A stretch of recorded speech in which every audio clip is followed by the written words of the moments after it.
नमस्कार मित्रांनो, आज मी माझा स्वतःचा अनुभव तुमच्यासोबत शेअर करणार आहे. कांदा सडल्यामुळे झालेलं नुकसान. मी खूप मेहनत घेऊन कांद्याचं पीक घेतलं. बी लावण्यापासून ते काढणीपर्यंत सर्व कामं नीट केली. पण जेव्हा कांदा साठवायला ठेवला, तेव्हा हळूहळू तो सडायला लागला. आणि मला मोठं नुकसान सहन करावं लागलं. नुकसान कसं झालं? सुरुवातीला मला वाटलं सगळं ठीक आहे.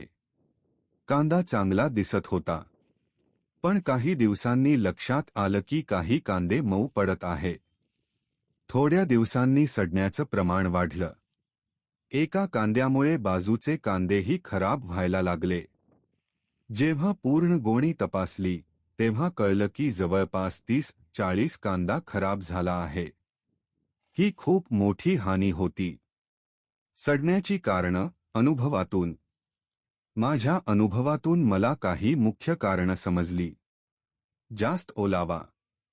काढणीनंतर कांदा पूर्ण वाळवला नव्हता. साठवणूक चुकीची झाली. हवेशीर जागा नव्हती, त्यामुळे आत उकाडा झाला. सडलेले कांदे वेगळे केले नाही. एक खराब कांदा इतरांनाही खराब करतो. हवामानाचा परिणाम. दमट आणि गर्म वातावरणामुळे सडणं वाढलं. सडलेल्या कांद्याची ओठ. कांदा हाताला मऊ लागतो. वास येतो. आतून पाणी सुटतं. काळे किंवा तपकिरी डाग दिसतात. अशा कांद्याला त्वरित वेगळं काढणं खूप गरजेचं आहे. आर्थिक नुकसान. मित्रांनो, कांदा सडल्यामुळे फक्त पीक नाही तर पैशाचं नुकसान होतं.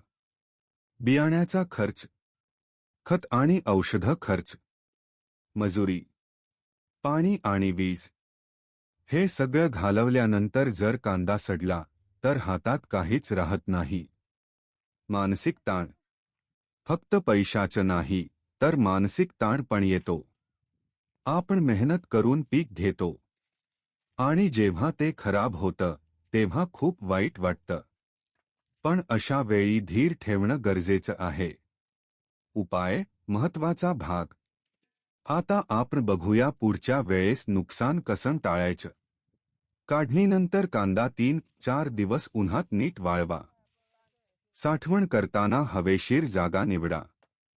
जाळीच्या पिशव्या वापरा. सडलेले कांदे लगेच वेगळे करा. वेळोवेळी तपासणी करा. शेतात घ्यायची काळजी. पाण्याचा निचरा चांगला ठेवा. जास्त पाणी देऊ नका. रोग दिसताच फवारणी करा. योग्य अंतर ठेवा. माझा सल्ला. मित्रांनो,